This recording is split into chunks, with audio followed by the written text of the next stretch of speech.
আসসালামু আলাইকুম ভিউয়ার্স, কেমন আছেন সবাই? আশা করি অনেক ভালো আছেন। তো আজকের এই ভিডিওতে দেখাবো কিভাবে আপনারা ওয়াইফাই বিল পরিশোধ করবেন। তো চলেন বেশি কথা না বলে শুরু করি। এখানে প্রথমে আপনি বিকাশ অ্যাপটি ওপেন করবেন। ওপেন করার পর দেখবেন অনেকগুলো অপশন আছে। ওইখান থেকে আপনি পে বিল নামক অপশনটিতে ক্লিক করবেন। পে বিল অপশনে ক্লিক করার পর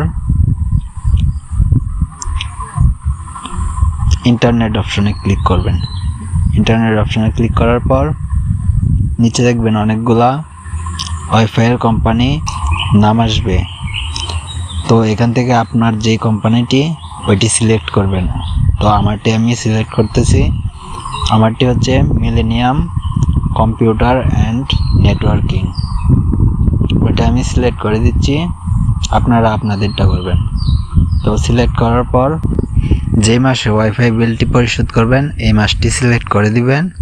নিচে দেখবেন কাস্টমার নাম, ওইখানে আপনার ওয়াইফাইয়ের যে আইপি অ্যাড্রেসটি আছে ওইটি দিয়ে দিবেন। তো দেওয়ার পর নিচে দেখবেন পে বিল করতে এগিয়ে যান, ওইখানে ক্লিক করবেন। ক্লিক করার পর কত টাকা আপনার ওয়াইফাই বিল সেটা আপনি এখানে দিয়ে দিবেন।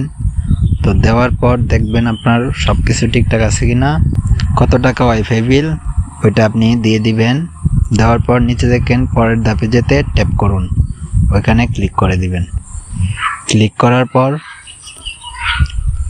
আপনার বিকাশের যে পিন নাম্বারটি আছে ওই পিন নাম্বারটি দিয়ে দিবেন।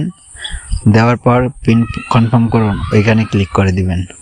ক্লিক করার পর পে বিল করতে ট্যাপ করে ধরে রাখুন, ওইখানে ট্যাপ করে ধরে রাখবেন, তাহলে আপনাদের বিলটা পে হয়ে যাবে। তো ভিডিওটা কেমন লাগলো? যদি ভালো লাগে থাকে ভিডিওতে একটি লাইক করে দিবেন, আর চ্যানেলে নতুন হলে সাবস্ক্রাইব করে দিবেন। ধন্যবাদ, সবাই ভালো থাকবেন। আসসালামু আলাইকুম।